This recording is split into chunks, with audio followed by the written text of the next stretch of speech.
Hello दोस्तों, पिछले topic में हम बात कर चुके हैं physical properties of metals and non metals के बारे में। और इस सेशन में हम जाएंगे अपने next topic chemical properties of metals के अंदर। टॉपिक ये लेंदी ज़रूर है, but at the same time 50% से भी ज़्यादा चैप्टर इस अकेले टॉपिक में कवर होता है। टॉपिक में बात शुरू करेंगे एक टर्म केमिकल प्रॉपर्टीज़ के साथ। केमिकल प्रॉपर्टीज़ कोई भी ऐसी प्रॉपर्टीज़ होती हैं जो हम किसी भी केमिकल रिएक्शन के अंदर स्टडी कर सकते हैं। जब कभी भी एक सब्सटेंस एक रिएक्शन में जाके कोई एक दूसरा सब्सटेंस बना ले तो उसे कहा जाता है केमिकल रिएक्शन। इस पूरे प्रोसेस की ब्यूटी क्या है?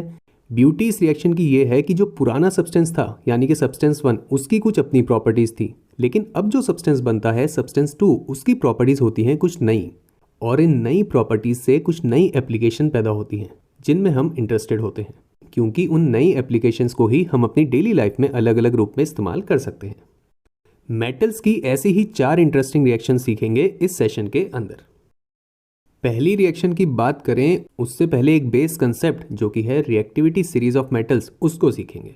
कंसेप्ट बड़ा ही सिंपल है। कंसेप्ट कहता है कि हमारे आसपास जितने भी अलग अलग तरह के मेटल्स हैं उन सब की जो रिएक्टिविटी है यानी कि किसी भी चीज़ से रिएक्ट करने की जो क्षमता है वो सेम नहीं होती है, वो सबकी अलग अलग होती है। तो अलग अलग मेटल्स की रिएक्टिविटी को एक ऑर्डर में दिखाने वाली सीरीज को ही कहा जाता है रिएक्टिविटी सीरीज ऑफ मेटल्स। और सीरीज ये होती है कुछ इस प्रकार से। इसकी पूरी बात को अगर समझना है तो एक सिंपल सा एग्जाम्पल ले लेते हैं। एक तरफ है K+CaSO4 और दूसरी तरफ है Ca+K2SO4। इन दोनों रिएक्शंस में प्रोसेस किस तरह से चलेगा? पहली रिएक्शन जिसमें Ca का बॉन्ड पहले से ही है SO4 के साथ, उसमें K क्योंकि ज़्यादा रिएक्टिविटी रखता है कैल्शियम मेटल से, तो वो वहाँ पे Ca का जो बॉन्ड है SO4 के साथ उसको ब्रेक कर देगा और खुद एक बॉन्ड बना लेगा और एक कंपाउंड बनेगा K2SO4, जबकि Ca जो है वो वहाँ पे अलग हो जाएगा। वहीं पे इसके ऑपोजिट दूसरी रिएक्शन में देखें तो K और SO4 का जो बॉन्ड है वो यहाँ पे Ca नहीं तोड़ पाएगा, क्योंकि Ca की जो रिएक्टिविटी है वो K से कम है। तो इस प्रकार से ये वाली रिएक्शन जो है वो टेक प्लेस नहीं होगी। यही बेसिक कंसेप्ट है रिएक्टिविटी सीरीज ऑफ मेटल्स का। आप इस बात को अच्छे से समझ पाएं तो इसके लिए 2 उदाहरण आप भी सॉल्व करके देख लो। आपके दोनों एग्जाम्पल्स हैं ये, और आपका समय शुरू होता है अब। आई होप सॉल्विंग आपने सही करी है। आंसर्स हमारे हैं ये।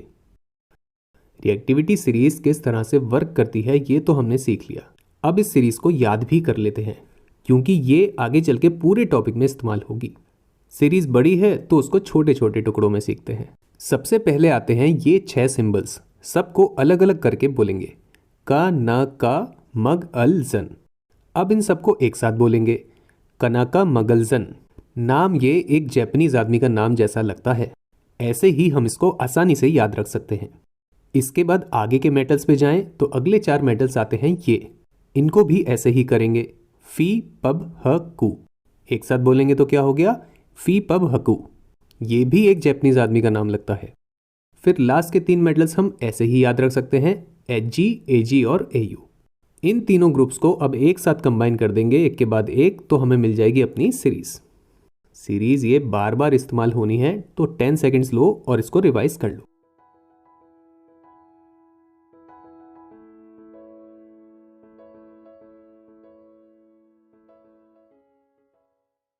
बेस अब बन चुका है और हम तैयार हैं रिएक्शंस की तरफ जाने के लिए।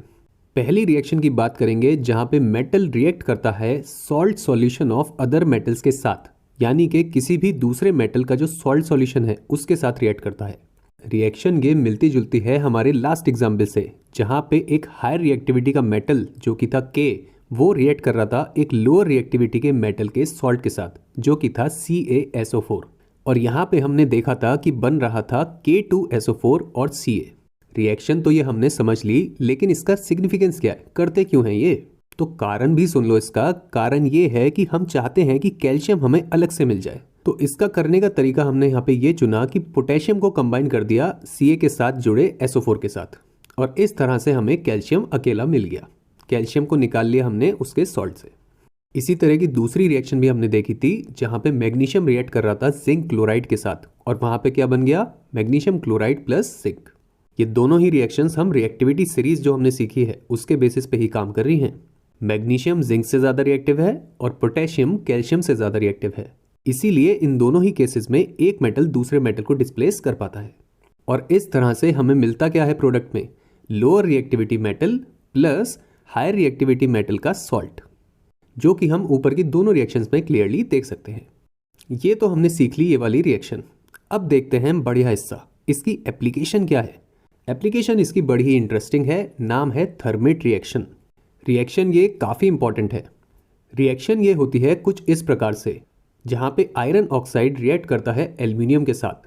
रिएक्शन ये इस्तेमाल होती है रेलवे ट्रैक्स को ज्वाइन करने के लिए, जहाँ पे जब एक कंटेनर में, जैसा कि हम इमेज में देख सकते हैं, उसके अंदर आयरन ऑक्साइड और एल्यूमिनियम को रखा जाता है और इस पूरे मिश्रण को एक छोटा सा स्पार्क दिया जाता है, तो एक कमाल की चीज़ होती है। वहाँ पे बहुत ही ज़्यादा हीट लिबरेट होती है और इस हीट के लिबरेट होने से हमें मिलता है पिघलता हुआ लोहा। यही पिघलता हुआ लोहा जब नीचे जाता है तो वो एक जगह में फिट होता है और वहाँ पे ठंडा होने के बाद वो एक प्रॉपर जोड़ बना देता है।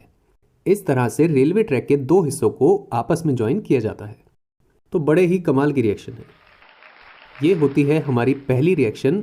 इसका प्रैक्टिस क्वेश्चन भी साथ के साथ सॉल्व कर लो ताकि टॉपिक रिवाइज भी होता रहे। तो पहला क्वेश्चन आपका है magnesium reaction with aluminium sulphate. इसको करके देखो, जैसे हमने करी थी बिल्कुल वैसी होंगी। दूसरा क्वेश्चन आपका है calcium reaction with zinc chloride. इसको भी करके देखो। आंसर इन दोनों पार्ट्स के शेयर करेंगे अगली रिएक्शन के होने के बाद।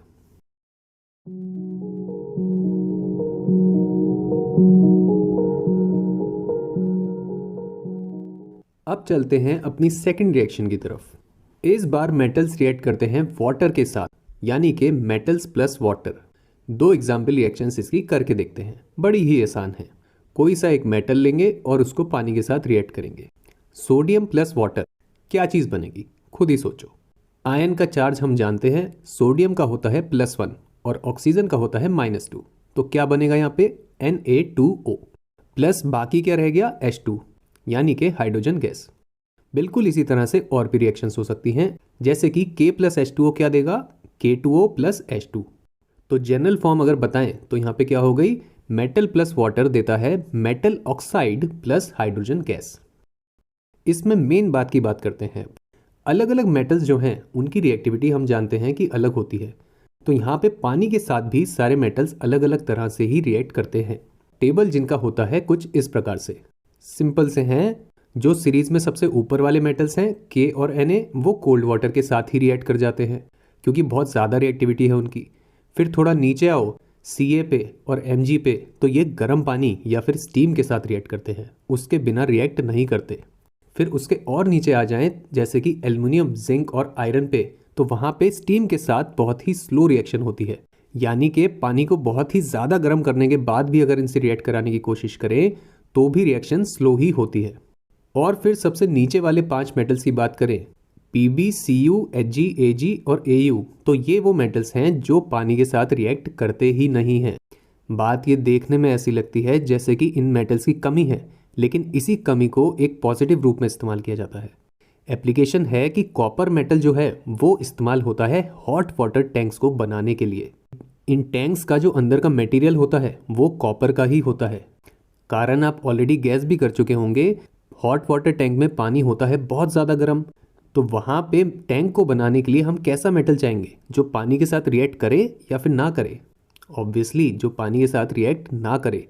यही कारण है कि कॉपर को इस्तेमाल किया जाता है वाटर टैंक को बनाने के लिए। हम सबके घरों में जो भी गीजर्स इस्तेमाल होते हैं पानी को गर्म करने के लिए, उनमें कॉपर ही इस्तेमाल होता है। तो कॉपर के लिए इस पॉइंट पे क्या बनता है? एक छोटा सा क्लैप।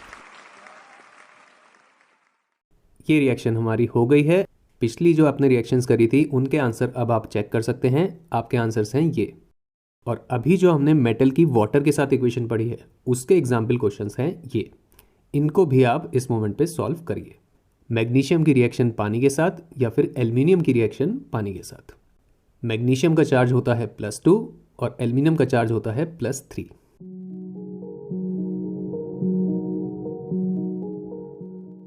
इस पर्टिकुलर सेक्शन पे एक सवाल बड़ा पूछा जाता है, वो है ये। आंसर हम ऑलरेडी जान चुके हैं। ये हो जाती है मेटल्स की रिएक्शन वाटर के साथ। अब हम चलेंगे तीसरी रिएक्शन की तरफ और रिएक्ट कराएंगे मेटल्स को ऑक्सीजन के साथ। कुछ एग्जाम्पल से इसको सीखते हैं। सोडियम अगर ऑक्सीजन के साथ रिएक्ट करेगा तो क्या बनेगा, खुद सोच के देखो। सोडियम का चार्ज है +1, ऑक्सीजन का चार्ज है -2। कंपाउंड यहाँ पे फॉर्म होगा सोडियम ऑक्साइड Na2O। इसी तरह से एक और एग्जाम्पल लें तो मैग्नीशियम अगर ऑक्सीजन के साथ रिएक्ट करेगा तो क्या बनेगा। मैग्नीशियम का चार्ज है +2 और ऑक्सीजन का चार्ज है -2, तो कंपाउंड बनेगा MgO। इन दोनों ही एग्जाम्पल रिएक्शंस के थ्रू अब हम क्या देख सकते हैं कि मेटल जब भी ऑक्सीजन के साथ रिएक्ट करेगा तो वो क्या फॉर्म करेगा, मेटल ऑक्साइड। Na2O और MgO दोनों ही यहाँ पे मेटल के ऑक्साइड्स ही हैं। ये हो गई मेटल की रिएक्शन ऑक्सीजन के साथ। ये पोर्शन तो काफ़ी सिंपल था। सीखने वाली बात यहाँ पे एक्चुअली ये है कि अलग अलग मेटल्स ऑक्सीजन के साथ किस तरह से रिएक्ट करते हैं। अलग अलग केसेस हैं यहाँ पे जिनमें हर एक में क्वेश्चंस बनते हैं। जैसे कि एक सवाल ये पूछा जाता है कि कौन से दो मेटल्स हैं जिनको केरोसिन ऑयल के अंदर इमर्स करके यानी कि डुबो के रखा जाता है, and at the same time ऐसा क्यों किया जाता है। ये दो मेटल्स हैं हमारी रिएक्टिविटी सीरीज के सबसे ऊपर वाले दो मेटल्स, यानी कि सोडियम एंड पोटेशियम। कारण ये है कि ये बहुत ही तेज़ी से रिएक्ट करते हैं ऑक्सीजन के साथ, और इतनी तेज़ी से रिएक्ट करते हैं कि वहाँ पे फायर कैच कर सकते हैं। ऐसा ना हो इसीलिए इनको केरोसिन ऑयल के अंदर डुबा के रखा जाता है। इसी तरह से एक दूसरा सवाल भी आता है कि मैग्नीशियम का जो रिबन है वो एयर में बर्न क्यों नहीं करता है, and at the same time क्या किया जाए कि वो एयर में बर्न कर सके। होता ये है कि मैग्नीशियम जब एयर के संपर्क में यानी कि ऑक्सीजन के प्रेजेंस में आता है तो वो वहाँ पे एक लेयर बना लेता है मैग्नीशियम ऑक्साइड की, और यही मैग्नीशियम ऑक्साइड की लेयर प्रिवेंट करती है मैग्नीशियम को जलने से। इस सिचुएशन को सॉल्व किया जा सकता है bye rubbing the ribbon with sand paper. Sand paper, जिसको हिंदी में रेगमाल के नाम से जाना जाता है, जो चीज़ों को घिसने के काम आता है। रिबन को इससे रब करने पे मैग्नीशियम ऑक्साइड की लेयर हट जाती है, और उसके बाद जब हम रिबन को बर्न करते हैं तो मैग्नीशियम वहाँ पे एक बढ़िया डेजलिंग वाइट फ्लेम के साथ बर्न करता है। तीसरा सवाल यह आता है कि एल्यूमिनियम मेटल जो है वो कुकिंग यूटेंसिल बनाने के काम क्यों आता है। खाना पकाने के बर्तन क्यों बनाए जाते हैं एल्यूमिनियम से। जवाब इसका यह है कि एल्यूमिनियम एक ऐसा मेटल है जो ऑक्सीजन से रिएक्ट करके एक लेयर बना लेता है, और यही एल्यूमिनियम ऑक्साइड की लेयर फूड को एल्यूमिनियम से रिएक्ट करने से प्रिवेंट करती है।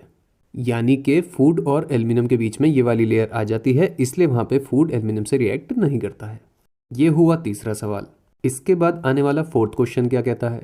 यहाँ सवाल पूछा जाता है कि जो आयरन है यानी Fe, उसको फाइल्ड फॉर्म में यानी कि चूरे के फॉर्म में क्यों नहीं रखा जाता है।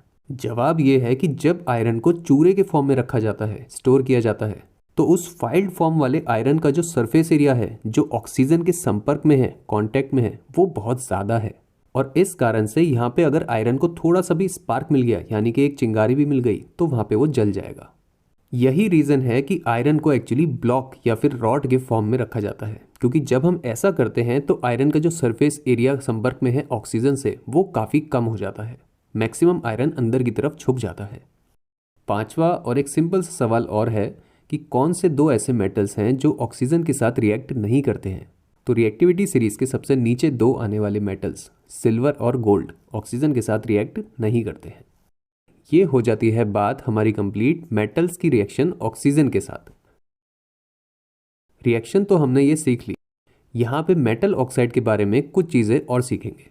जैसे कि पहली इंपॉर्टेंट बात यह है कि मेटल ऑक्साइड जो होते हैं वो बेसिक होते हैं नेचर में। इस बात को अगर समझना हो तो एसिड जब भी बेस के साथ रिएक्ट करता है तो वो क्या फॉर्म करता है, सॉल्ट और वाटर। अब इस रिएक्शन में एक न्यू बात ये सीखो कि जब कोई ऐसा सब्सटेंस जो एक्चुअली बेस नहीं है लेकिन वो एसिड से रिएक्ट करके सॉल्ट और वाटर बना दे तो उसको भी हम कहते हैं that it is basic in nature. जैसे कि मेटल ऑक्साइड जब एसिड के साथ रिएक्ट करते हैं तो वो सॉल्ट और वाटर ही बनाते हैं। एग्जाम्पल के तौर पे potassium oxide plus HCl gives KCl plus H2O, और इसी तरह से magnesium oxide plus HCl gives MgCl2 plus water. इस तरह से हम ये बिल्कुल कह सकते हैं कि most of the metal oxides are basic in nature. एक तो ये बात होती है।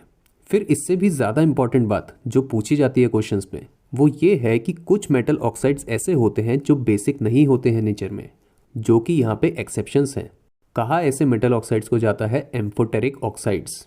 ऑक्साइड्स ये ऐसे होते हैं जो सिर्फ एसिड के साथ नहीं बल्कि बेसिस के साथ भी रिएक्ट करते हैं, यानी कि इनमें बेसिक बिहेवियर तो होता ही है but at the same time acidic behaviour भी होता है। ये ऑक्साइड्स हमारे लिए ज़्यादा इंपॉर्टेंट है। एग्जाम्पल इनमें आते हैं एल्यूमिनियम और जिंक मेटल के ऑक्साइड्स, यानी कि aluminium oxide and zinc oxide. इनको ध्यान रखेंगे।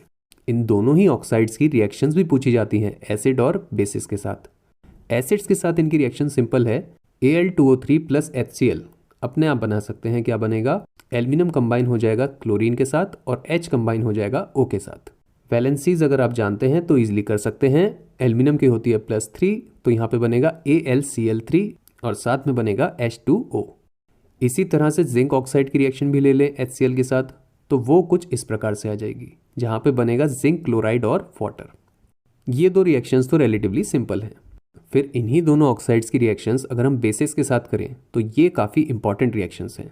एल्यूमिनियम ऑक्साइड जब एक बेस NaOH के साथ रिएक्ट करता है तो वो बनाता है एक सॉल्ट NaAlO2। ये इंपॉर्टेंट कंपाउंड है, ध्यान रखेंगे। नाम इसका है सोडियम एल्यूमिनेट, प्लस दूसरा प्रोडक्ट हमारा वही है जो पहले आया था, दैट इज H2O। बिल्कुल इसी तरह से जब जिंक ऑक्साइड रिएक्ट करता है NaOH के साथ तो वहाँ पे क्या बनेगा? Na2ZnO2। इसका नाम हो जाता है सोडियम जिंकेट और दूसरा कंपाउंड अगेन यहाँ पे हो जाता है वाटर। ये फाइनल टू रिएक्शंस काफ़ी इंपॉर्टेंट है। ये हो जाती है हमारी बात मेटल ऑक्साइड्स के ऊपर कंप्लीट। अब हम एंट्री कर रहे हैं अपने टॉपिक के लास्ट पार्ट में, फोर्थ एंड फाइनल रिएक्शन में। रिएक्शन सिंपल है, यहाँ पे रिएक्ट करते हैं मेटल्स एसिड्स के साथ। इस पार्ट की रिएक्शंस देखने से पहले रिएक्टिविटी सीरीज को साइड में रख लेते हैं। अब एक एग्जाम्पल रिएक्शन लें तो पोटेशियम जब रिएक्ट करता है लेट्स से H2SO4 एसिड के साथ, तो यहाँ पे रिएक्शन किस तरह की होगी? पोटेशियम यहाँ पे कोशिश करेगा कि वो H की जगह ले ले। अब रिएक्टिविटी सीरीज की नॉलेज से हम ये ऑलरेडी जानते हैं कि पोटेशियम ऊपर आता है रिएक्टिविटी सीरीज में और हाइड्रोजन नीचे आता है, इसलिए यहाँ पे हम कह सकते हैं कि पोटेशियम विल डिस्प्लेस हाइड्रोजन। और प्रोडक्ट आप बता सकते हैं, पोटेशियम कंबाइन हो जाएगा SO4 के साथ और बनेगा K2SO4 प्लस दूसरा कंपाउंड क्या बनेगा हमारा? H2 यानी कि हाइड्रोजन गैस। बिल्कुल इसी तरह से बाकी रिएक्शंस भी हम देख सकते हैं। जो भी मेटल हाइड्रोजन से ऊपर आ रहा है रिएक्टिविटी सीरीज में, वो जब भी एसिड के साथ रिएक्ट करेगा तो वहाँ पे एक सॉल्ट और हाइड्रोजन गैस देगा। जैसे कि एक और एग्जाम्पल अगर ले लें और सोडियम का रिएक्शन कराएं HCl एसिड के साथ, तो यहाँ पे आप भी अपने आप बना के देख सकते हो। क्या बनेंगे प्रोडक्ट्स? सोडियम यानी कि Na डिस्प्लेस कर देगा हाइड्रोजन को और वो बना लेगा NaCl प्लस गैस हमारे पास आएगी हाइड्रोजन गैस। इस तरह से इन दोनों रिएक्शंस को देख के हम कॉमन पॉइंट निकाल सकते हैं कि जब भी मेटल किसी एसिड के साथ रिएक्ट करेगा तो वो क्या लिबरेट करेगा? सॉल्ट और हाइड्रोजन गैस। ये तो बात हो जाती है रिएक्शन की।